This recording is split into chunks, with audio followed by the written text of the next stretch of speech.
হ্যাঁ আচ্ছা, এটা হলো লাউ ক্ষেত। তো আমি হাঁটতে হাঁটতে এই লাউ ক্ষেতের কাছে চলে আসছি। এই যে ছোট ছোট লাউ, ঠিক আছে, এটা হলো ছোট ছোট লাউ, এগুলো একসময় অনেক বড় হবে লাউ। আর এটা হলো এই যে ভিতরে লাউ ক্ষেত। আচ্ছা, আমি এই যে লাউ ক্ষেতের পাশে বসে আমি নিজে একটা লাউ পারবো, লাউ পাইরে বাসায় নিয়ে যাব। লাউটা কই, লাউটা কোথায়? এখানে? হ্যাঁ আচ্ছা, এই যে লাউ। আচ্ছা, আমি পারতেছি। এই যে ক্লিক করলাম।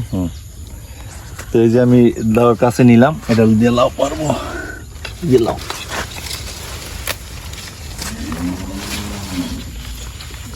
এই যে লাউ, এটা না?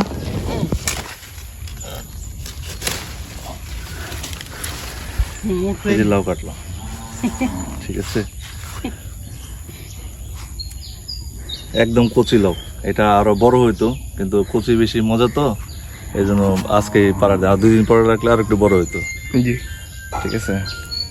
তো ঠিক, তো সকালবেলায় মর্নিং ওয়াক করতে করতে এই যে আমার পিছনে যে ক্ষেত, মানে যে জমি, লাউয়ের জমি, এই যে টাটকা ফ্রেশ লাউ, তো লাউটা নিয়ে আসলাম।